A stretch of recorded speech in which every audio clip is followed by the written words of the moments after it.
Hello my viewers, ഞാനിന്ന് മാഹി പള്ളിയിൽ പോയ കാര്യങ്ങൾ എൻ്റെ ഫ്രണ്ട്സിൻ്റെ കൂടെ മാഹി പള്ളി പോയിട്ടുണ്ടായിരുന്നേ. അത് നിങ്ങളെ അറിയിക്കാൻ വേണ്ടിയിട്ടാണ് വന്നത്. കുറച്ച് വീഡിയോസൊക്കെ എടുത്തിട്ടുണ്ട്. ഉച്ച സമയത്താണ് പോയത്. അപ്പോൾ അവിടെ നല്ല പകൽ സമയമായിട്ടും നല്ല തിരക്കായിരുന്നു. അപ്പോൾ അവിടെ ഇങ്ങനെ ആൾക്കാർ നിറഞ്ഞു നിന്ന് നമ്മളിങ്ങനെ കയറുന്നവരൊക്കെ വിളിക്കുന്നുണ്ട്.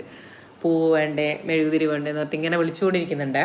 അപ്പം ഞാൻ നോക്കുമ്പോൾ നമ്മുടെ നാട്ടിൽ തന്നെ ഉള്ള ആൾക്കാരുടെ ഒരു ഇത് കണ്ടു. അങ്ങനെ അവിടുന്ന് കുറച്ച് പൂവും ഒരു മെഴുകുതിരിയൊക്കെ വാങ്ങി നമ്മൾ കുറച്ച് അവിടെ നിന്നൊക്കെ ഇങ്ങനെ കറങ്ങി. ഇഷ്ടംപോലെ ഈ പൂക്കളൊക്കെ കാണാൻ ഭയങ്കര ഭംഗിയാണ്. നമുക്ക് പെട്ടെന്നൊരു ഓണത്തിൻ്റെ പ്രതീതിയൊക്കെ ഉണ്ട് അവിടെ പോയപ്പോൾ. പിന്നെ അത് കഴിഞ്ഞ് മെല്ലനെ നമ്മൾ ഉള്ളിലേക്ക് വിട്ടു. അവിടെ നല്ല തിരക്കായിരുന്നു. നമ്മൾ മെഴുകുതിരി കത്തിക്കേണ്ട സ്ഥലത്തൊക്കെ നല്ല തിരക്കായിരുന്നു. ഉള്ളിൽ കുറച്ച് സമയം ആൾത്താരയുടെ മുന്നിൽ അവിടെ പോയി നിന്നു, കുറച്ച് പ്രാർത്ഥിച്ചു. പിന്നെ അങ്ങനെ അങ്ങ് പുറത്തേക്ക് പോയി. അവിടെയാണ് നമ്മുടെ മെഴുകുതിരിയൊക്കെ കത്തിക്കേണ്ടത്.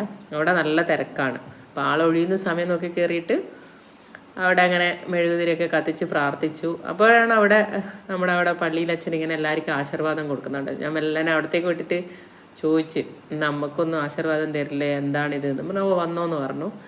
അങ്ങനെ അച്ഛൻ്റെ അടുത്ത് നല്ലൊരു പ്രാർത്ഥനയൊക്കെ കിട്ടി. അത് കഴിഞ്ഞ് പിന്നെ നമ്മൾ മെല്ലെ ഉള്ളിലേക്ക് പോയപ്പോൾ അവസാനം കുറേ വെറൈറ്റി സാധനങ്ങളൊക്കെ ഉണ്ട്. അതൊക്കെ കണ്ട് പിന്നെ എത്തിപ്പെട്ടത് എല്ലാത്തൊരു സ്ഥലത്താണ്, നമ്മുടെ ഹൽവ കടയിലാണ്. ഹൽവ കടയിലെ വിശേഷമാണ് ഭയങ്കര രസം.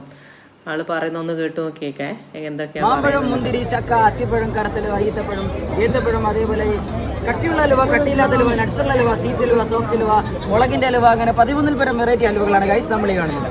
ഇതിൽ തന്നെ കോഴിക്കോടൻ അലുവ, പാറാട്ട് അലുവ, പനം ശർക്കരയുടെ അലുവ, തിരുനെൽവേലി അലുവ, അങ്ങനെ കോട്ടയത്ത് സ്പെഷ്യൽ ചക്കയുടെ അലുവ, അങ്ങനെ വെറൈറ്റികളൊക്കെ ഉണ്ട് ഗൈസ്.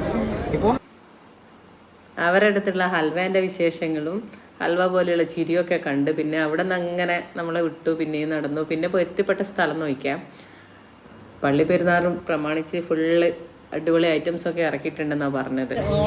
അവിടെ ഒന്ന്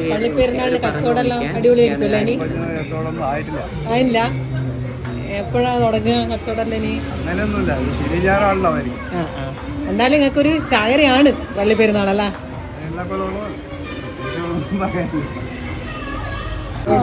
വലിയ അടിക്കാറുണ്ട് അവിടെ. പിന്നെ പള്ളി പെരുന്നാൾ ഇതൊന്നും ഒരു പ്രശ്നമല്ല, എപ്പോഴും നല്ല തിരക്ക് തന്നെയാണെന്ന് അവർ പറഞ്ഞിട്ടുള്ളത്. കച്ചവടമൊക്കെ ഉണ്ടെന്നാണ് പറയുന്നത്. അത് കഴിഞ്ഞ് മെല്ലെ നമ്മൾ ഫുഡ് കഴിച്ച് അത് കഴിഞ്ഞ് അതിന് ശേഷം അതിനടുത്ത് തന്നെയാണ് മാഹി പാർക്ക് വരുന്നത്. പിന്നെ ഒന്ന് അവിടത്തേക്കൊക്കെ വിട്ടു. മുളക് ബജി, ഒരുപാട് ഐറ്റംസ്. എവിടെയാണ് നോക്കേണ്ടത് എന്താണെന്നൊന്നും മനസ്സിലാവില്ല, അത്രയും ഐറ്റംസ് ഉണ്ട് അവിടെ വരുന്നത്. സാധനം കുറച്ച് നേരം പാർക്കിലൊക്കെ തിരിഞ്ഞു കളിച്ച് അങ്ങനെയാണ് നമ്മൾ വൈകുന്നേരം ആയപ്പോഴത്തേക്ക്